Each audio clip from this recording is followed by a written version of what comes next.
सर्वसार उपनिषद। आसार से सार को खोज लेना भी कठिन है। सार में से भी सार को खोजना अति कठिन। जो व्यर्थ है उसमें सार्थक का पता लगा लेना भी आसान नहीं, लेकिन जो सार्थक है उसमें से भी परम सार्थक को चुन लेना करीब करीब असंभव जैसा है। मिट्टी से सोने को खोजने की अपनी मुसीबत मुश्किल है, लेकिन सोने में से भी सोने के सार को, स्वर्ण सार को खोज लेना करीब करीब असंभव है। सर्वसार उपनिषद का अर्थ है जो भी आज तक जाना गया गुह्य ज्ञान है, एजोटेरिक नॉलेज है, उसमें से भी जो सारभूत है, द मोस्ट फाउंडेशनल, वो जो आधारभूत है, जिसमें से रत्ती भर भी छोड़ा नहीं जा सकता, जिसमें छोड़ने को कुछ भी आसार नहीं बचा है, जिसमें शरीर को हमने बिल्कुल ही छोड़ दिया और शुद्ध आत्मा को ही निकाल लिया है, जिसमें सोने में से वस्तु को अलग कर दिया, केवल स्वर्ण के स्वर्णत्व को ही बाहर खींच लिया है, वैसा ये उपनिषद है।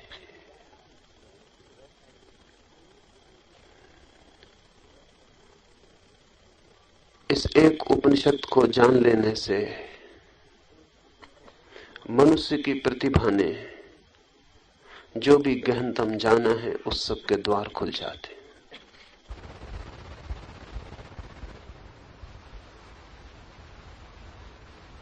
इसलिए इसका नाम है सर्वसार,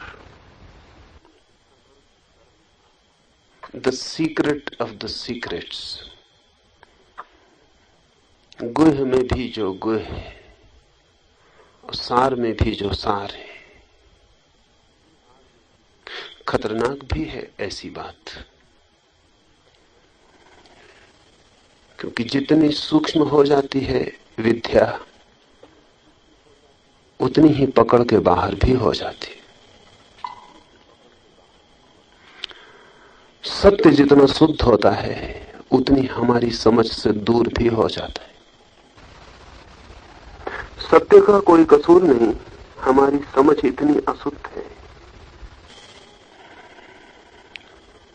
कि जितना हो शुद्ध सत्य उतना हमारे और उसके बीच फासला हो जाता है।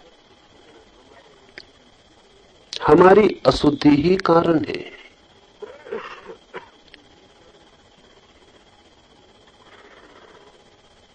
इसलिए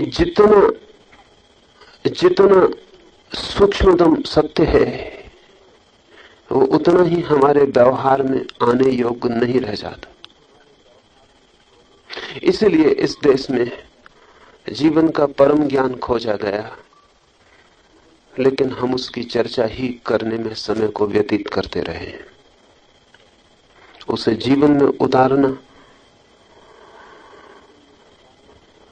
ख्याल में ही नहीं आता। उतारना भी चाहे तो कोई राह नहीं मिलती। निर्णय भी कर लो तो पैर उठने के लिए कोई दिशा नहीं सूझती।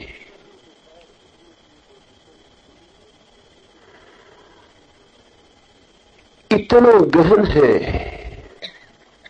इतना सूक्ष्म है कि हम आशा ही छोड़ देते हैं कि उसे जीवन में उतारा जा सकेगा। फिर अपने को धोखा देने के लिए हम चर्चा करके मन को समझा लेते हैं। तो हम चर्चा करते रहे सदियों तक, और जिस संबंध की हमने चर्चा की है वो ऐसा है जिसे चर्चा से समझा नहीं जा सकता। जिसे जिए हम तो ही जान सकते हैं, जीना ही उसे जानने की विधि है।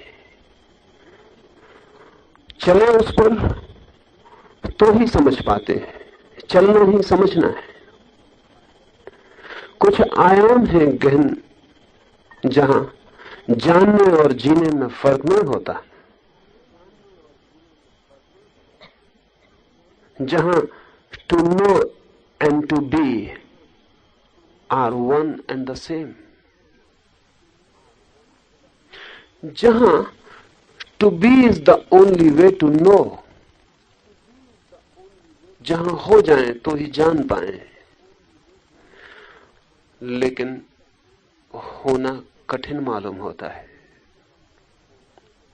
और जानना हमें सरल मालूम होता है, क्योंकि जानने से कुल इतना अर्थ होता है कि हम कुछ शब्द जान लें, कुछ सिद्धांत जान लें, कुछ फलसफा, कुछ शास्त्र। बुद्धि भर जाएगी शब्दों से, सिद्धांतों से, हृदय खाली रह जाएगा। और भरी बुद्धि और खाली हृदय जितनी खतरनाक स्थिति है, उतनी कोई और स्थिति खतरनाक नहीं, क्योंकि भरी बुद्धि से धोखा होता है कि पा लिया मैंने, जबकि मिला कुछ भी नहीं होता। भरी बुद्धि से लगता है भर गया मैं, जबकि भीतर सब रिक्त, कोरा, दीन और दरिद्र होता है। भिक्षुक के पात्र की तरह भीतर आत्मा होती, लेकिन बुद्धि को सम्राट होने का भ्रम हो जाता।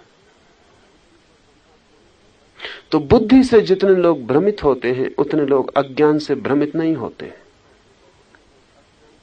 और बुद्धि की नाव में बैठे लोग जितने डूबते हैं, उतनी कागज की नाव में भी बैठे तो डूबने की उम्मीद नहीं है।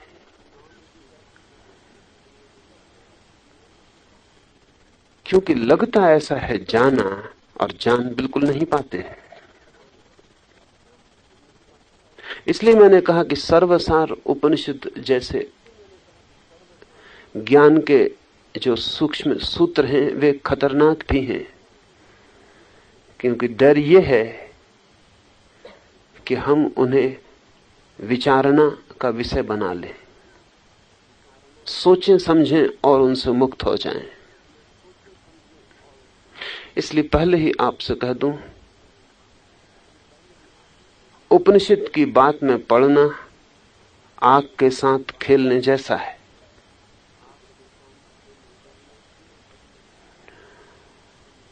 बिना बदले उपनिषद नहीं समझा जा सकता है। इसे थोड़ा ऐसा लें, कुछ तो ऐसे ज्ञान हैं, हम जैसे हैं वैसे ही बने रहें तो भी ज्ञान अर्जित किया जा सकता है। एक व्यक्ति गणित सीखे कि इतिहास सीखे कि कुछ और, उस व्यक्ति को इस सीखने के लिए बदलने की जरूरत नहीं। वो व्यक्ति वही बना रहे जो था, सीखना संग्रहित होता चला जाएगा। उस व्यक्ति की आत्मा को किसी रूपांतरण से गुजरने की जरूरत नहीं है। उस आदमी को बदलाहट आवश्यक नहीं है, वह आदमी जैसा था वैसा ही रहे।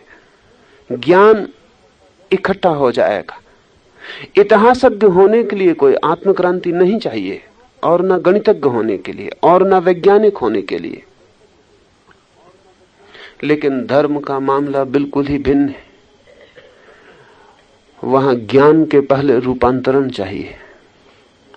वहां आदमी बदले नहीं तो समझ ही नहीं पाएगा, बदले तो ही समझ पाएगा। वहां पहली जो प्रक्रिया है बदलाहट की, वो भीतर अंतस में ना हो तो बुद्धि का संग्रह काम नहीं पड़ता है। धोखा, डिसेप्शन हो जाता है, आत्मवंचना हो जाती। और इसलिए अच्छा है कि आदमी अज्ञानी रह जाए बजाय ज्ञान की वंचना में पड़ने के, क्योंकि अज्ञानी फिर भी विनम्र होता है, ज्ञानी अहंकारी हो जाता है। और अज्ञानी फिर भी भीतर कहीं रोता है और पीड़ित होता है, और ज्ञानी दंभ से अकड़ जाता है। उसके आंसू भी सूख जाते हैं, उसकी प्यास भी बुझ जाती है। झूठा पानी भी प्यास बुझाने में समर्थ है। सबने हमने सपने देखे हैं, प्यास लगी है जोर की, और स्वप्न देखा है कि पानी पी रहे हैं और प्यास बुझ गई और रात की नींद टूटने से बच गई। स्वप्न आते ही हैं नींद को सहारा देने के लिए। आप शायद सोचते होंगे कि स्वप्न नींद में बाधा डालते हैं, तो आपको स्वप्न के विज्ञान का कोई पता नहीं है। शायद आप सोचते होंगे स्वप्न बिल्कुल ना आए तो मैं बड़ी गहरी नींद सोऊंगा, तो आप बड़ी गलती में, आप सो ही ना पाएंगे अगर स्वप्न ना आए। स्वप्न सिर्फ नींद के सहयोगी हैं। जहां भी नींद टूटने के करीब होती है, स्वप्न आपको धोखा देता है और नींद को जारी रखवा लेता है। आपको प्यास लगी है, अगर स्वप्न ना आए कि आप नदी के किनारे पानी पी रहे हैं, तो नींद को टूटना ही पड़ेगा। प्यास इतनी जरूरी है। लेकिन आप एक स्वप्न देखते हैं कि नदी के तट पर हैं, सरोवर में स्नान कर रहे हैं और भरपूर जितना पानी पीना हो पी सकते हैं, पी ले। स्वप्न देख लिया, प्यास बुझ गई कहना ठीक नहीं, बुझी मालूम हुई, नींद जारी हो गई। भूख लगी है, राजमहल में निमंत्रण मिल जाता है स्वप्न में। स्वप्न टूटने से बच जाता है। काम वासना को दबाया है, उभरती है। स्वप्न भिखारी को भी सुंदरियों से मिला देता है। नींद अपनी जगह वापस सक्रिय हो जाती। जैसे हम स्वप्न में झूठे पानी से प्यास मिटा लेते हैं, वैसे ही जिसे हम जागरण कहते हैं, वो भी ये उपनिषद आगे कहेगा कि एक स्वप्न भर है। उसमें भी हम ज्ञान की झूठी संग्रह, ज्ञान की झूठी स्मृति, ज्ञान के झूठे बोध से अज्ञान को छिपा लेते। नींद टूटने से बच जाती। संसार वैसे ही चल जाता जैसे रात नींद चल जाती। जैसे नींद टूटने से कोई जाग जाता है और चेतना दूसरे आयाम में प्रवेश करती है, ऐसे ही जब कोई व्यक्ति संसार की नींद से जाग जाता तो संन्यास फलित होता और चेतना दूसरे आयाम में प्रवेश करती। संन्यास का अर्थ इतना ही है कि कोई व्यक्ति अब संसार को निद्रा की भांति चलाने को तैयार नहीं, अब वो जाग कर जीना चाहता है। बस इतना ही।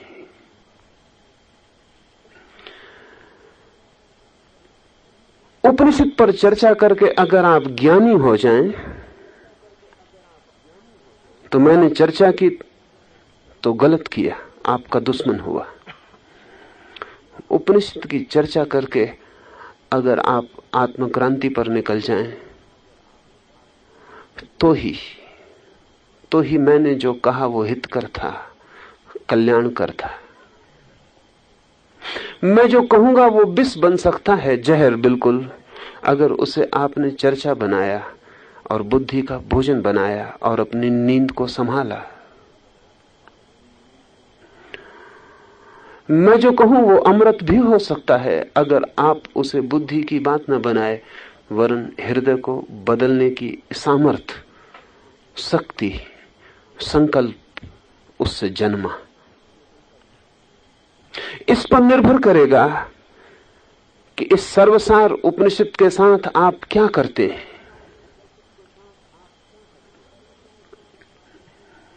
यहां से कुछ थोड़ी सी बातें सीखकर आप लौट जाएंगे तो ये अच्छा नहीं हुआ। अच्छा था आप आए ही ना होते। आप कुछ जानकर लौट जाएंगे, थोड़े और ज्ञानी होकर लौट जाएंगे, तो आप व्यर्थ ही आए और व्यर्थ ही गए। नहीं, आपके ज्ञान में थोड़ी जानकारी को जोड़ देने का कोई भी प्रयोजन और कोई आकांक्षा नहीं। आप थोड़े से बदल कर जाएं, थोड़े कुछ और होकर आपकी दृष्टि बदले, स्मृति नहीं। आपकी प्रज्ञा बदले, आपकी जानकारी नहीं। आप बढ़े, आपकी बुद्धि नहीं। And there are two dimensions of growth, one of knowledge and one of being. You can know more and more and more and still remain the same.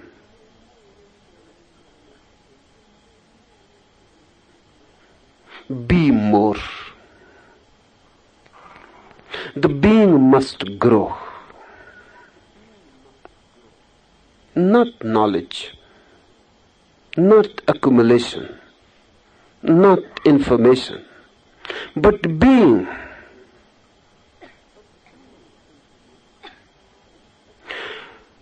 Not knowledge, but consciousness must grow.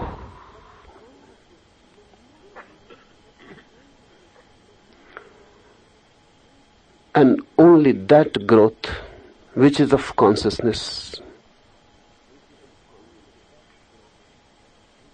is spiritual.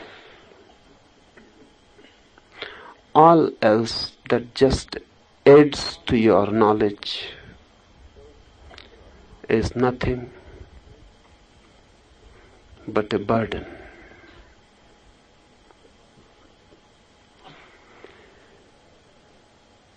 कैसे बढ़ जाए वो जो हमारा स्वरूप है।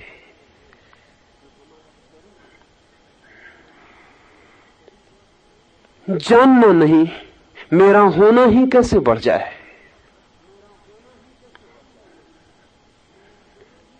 इसलिए उपनिषद मैंने कहा खतरनाक है। It is always dangerous to play with truths, because they will destroy you as you are. They will give you a rebirth.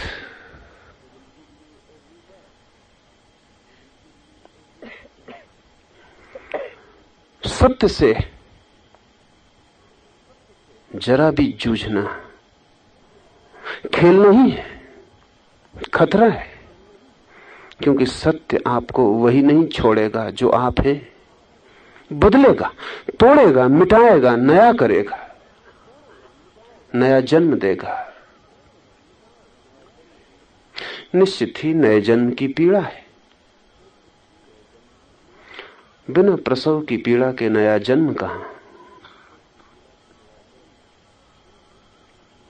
और जब दूसरे को भी जन्म देने में इतनी पीड़ा होती है तो स्वयं को ही जन्म देने में पीड़ा और भी ज्यादा होगी।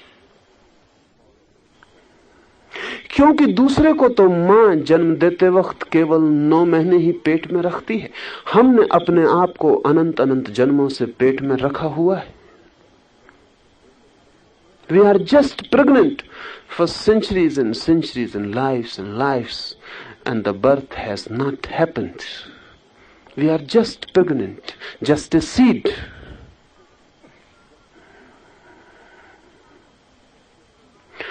तो जन्मों जन्मों से जो केवल गर्भ है, अभी बीज ही है। अभी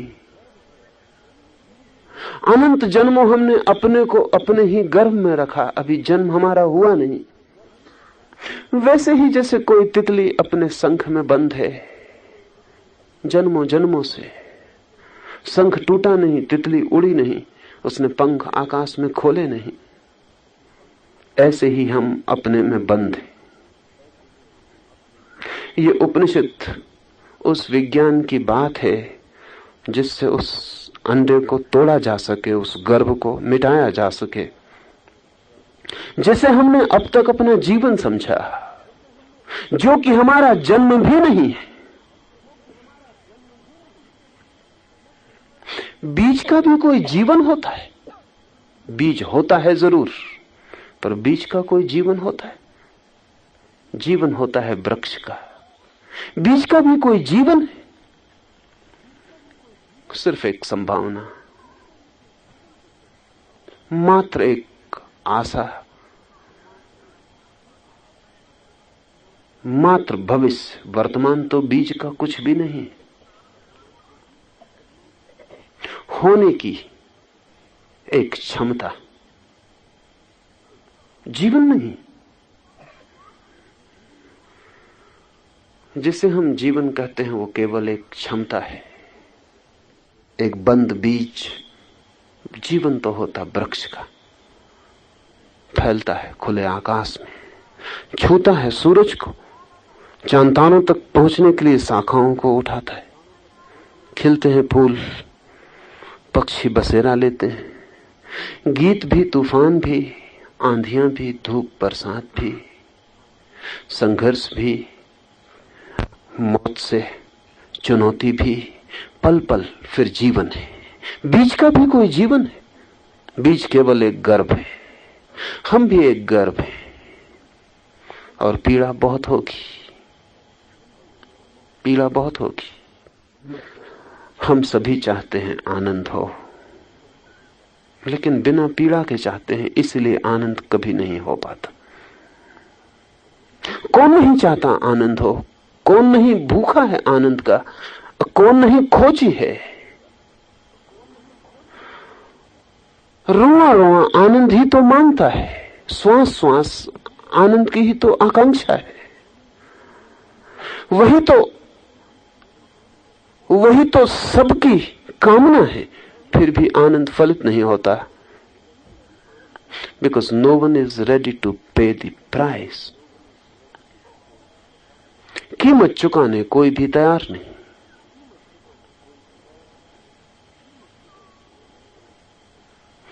And before one comes to that bliss, which is our seeking, one has to pass through a deep suffering. That deep suffering is a must. That is the birth pain. You cannot escape it. उससे हम बचना चाहते हैं, पीड़ा से हम बचना चाहते हैं। हम उस मां की तरह हैं जो प्रसव पीड़ा से बचना चाहती है। शायद आज नहीं कल जमीन पर मां की प्रसव पीड़ा बंद हो जाएगी। बच्चे बिना प्रसव पीड़ा के पैदा होने लगे हैं। लेकिन ऐसा दिन कभी भी नहीं आ सकता जब आदमी अपनी आत्मा के पुनर्जन्म में प्रवेश करे, अपनी आत्मा को नया जन्म दे, तो वो बिना प्रसव पीड़ा के हो जाए। पर एक और मजे की बात है कि अगर मां बिना प्रसव पीड़ा के बच्चे को जन्म दे, तो जो लोग भी सारे जगत में चेष्टा करते हैं कि किसी तरह मां की पीड़ा बच जाए बच्चे को जन्म देने में, उन्हें अभी एक सत्य का कोई पता नहीं है। वो जल्दी पता लगेगा। और अक्सर हमें सत्यों का तब पता लगता है जब चीजें हमारे हाथ के बाहर हो जाती। तब उन्हें पता लगेगा कि जो मां बच्चे को बिना किसी पीड़ा दिए जन्म दे देगी, वो अपने मां बनने की गहराई से भी थोड़ी वंचित हो जाएगी। अगर बच्चे को ऐसे ही जन्म दिया जा सके बिना किसी पीड़ा के, तो मां भी जन्म पाने से बच जाएगी, वंचित रह जाएगी। वो मां भी ना बन पाएगी, क्योंकि जब बच्चे को जन्म दिया जाता है पीड़ा में, तो वो पीड़ा बन जाती है खाई, और उसी खाई के किनारे मां का शिखर खड़ा होता है। जब हम खाइयों से बचते हैं तो शिखरों से भी बच जाते हैं। अगर हम ये चाहें कि हिमालय के पास जो कंदराएं हैं उनको तो हम साफ कर दें, हटा दें, और शिखरों को बचा लें, गौरी शंकर बच जाए, तो हम पागल हैं। हमें जीवन के तर्क का कोई पता नहीं। शिखर होते ही इसलिए हैं कि खाइयां होती हैं, खड्ड होते हैं। असल में शिखर और खड्ड संयुक्त हैं।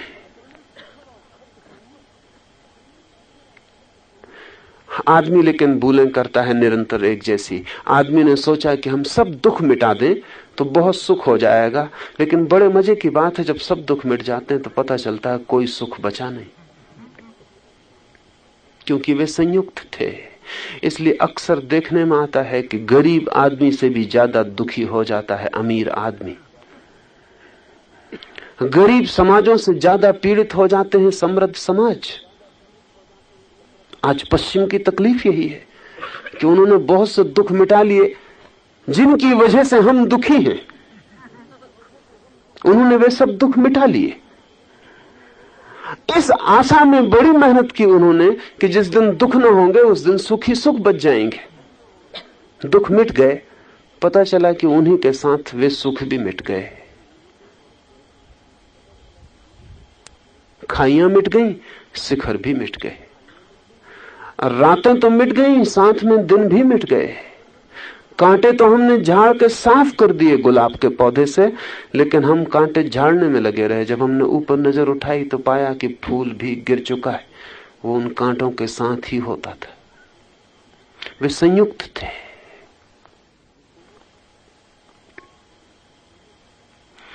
लेकिन यह कभी हो सकता है कि बच्चे बिना पीड़ा के पैदा होने लगे।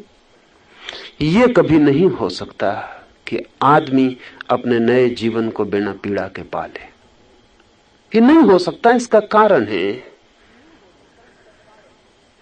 कारण है कि हम जो भी अब तक हैं,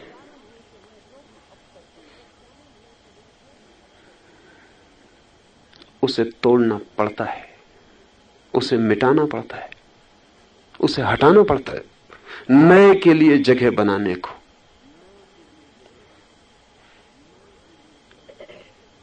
मां की तकलीफ बच्चे को जन्म देने में स्वयं को मिटाने की नहीं है।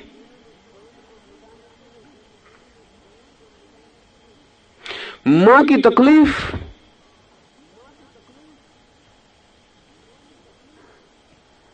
एक नई चीज उससे छुटकारा पा रही है, उससे मुक्त हो रही है।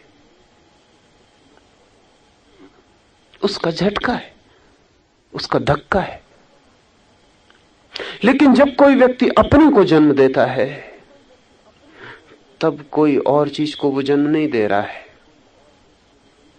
तब वो दोहरा काम कर रहा है, अपने को मिटा रहा है, समाप्त कर रहा है। और जिस मात्रा में वो अपने को मिटाता है और समाप्त करता है, उसी मात्रा में नए जीवन का आविर्भाव होता है। इसलिए मैंने कहा यह उपनिषद की शिक्षा खतरनाक है। आत्म क्रांति की पीड़ा के लिए तैयार होना जरूरी है। उसी पीड़ा के भय से ऋषि का पहला सूत्र समझें। हे परमात्मा, हम दोनों की रक्षा करना। What this prayer? ये प्रार्थना क्यों? ये ऋषि शुरू में ही इस उपनिषद के परमात्मा से रक्षण की प्रार्थना क्यों करता? क्या आप सोचते हैं इसके मकान पर छप्पर न रहा होगा? क्या आप सोचते हैं इसके पास रोटी नहीं थी कि भूखा मर रहा था? कि इसके पास कपड़े न थे? ये रक्षण किस बात का? ये किस बात की रक्षा के लिए आकांक्षा की जा रही? और ये शुरू में ही ये पहला सूत्र ही रक्षा के लिए। जिस यात्रा पर ऋषि जा रहा है आगे, वो मृत्यु है, क्योंकि उसी के बाद नया जीवन है। और ये तो पक्का पता है कि मैं मरूंगा, ये पक्का पता नहीं है कि मैं उसके बाद जन्मूंगा। वो अज्ञात है, मेरी रक्षा करना। परमात्मा से प्रार्थना कर रहा है कि अज्ञात में उतरता हूं। आज खतरा साफ है, मौत दिखाई पड़ती है। बीज को मौत ही दिखाई पड़ती है, वृक्ष कैसे दिखाई पड़ सकता है? टूटेगा, इतनी दिखाई पड़ता है, मिटेगा। लेकिन वृक्ष भी होगा, और वे फूल जो कभी खिलेंगे, उनका कैसे कल्पना भी कैसे हो सकती है बीज को? वे गीत जो इस वृक्ष के आसपास जन्मेंगे, और वे बांसुरियां जो इसके आसपास गूंजेंगी और बजेंगी, और वे हवाओं के झोंके जो इस वृक्ष के पत्तों से सरसरा के गुजरेंगे, उन सबका इस बीज को कैसे पता हो सकता है?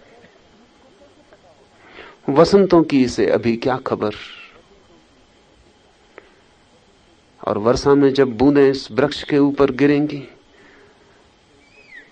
इस बीज को उनकी क्या खबर? इस बीज को इतना ही पता है कि मैं मिटूंगा, इतना ज्ञात है, शेष अज्ञात है। इसलिए यह प्रार्थना है, हे प्रभु, हम दोनों का, गुरु का शिष्य का रक्षण करना। ये और बड़े मजे की बात है कि दोनों के लिए प्रार्थना की गई है, गुरु के लिए भी और शिष्य के लिए भी। शिष्य के लिए होती समझना आसान था, गुरु के लिए। ओशो वाणी आषाढ़ से सार की ओर का ये हमारा फर्स्ट पार्ट था। सेकेंड पार्ट आप नेक्स्ट वीडियो में देखिए। आपने मेरे वीडियो को इतने ध्यान से सुना, इसके लिए मैं आपकी आभारी हूँ और आपके भीतर बैठे हुए परमात्मा को भी मैं प्रणाम करती हूँ। धन्यवाद।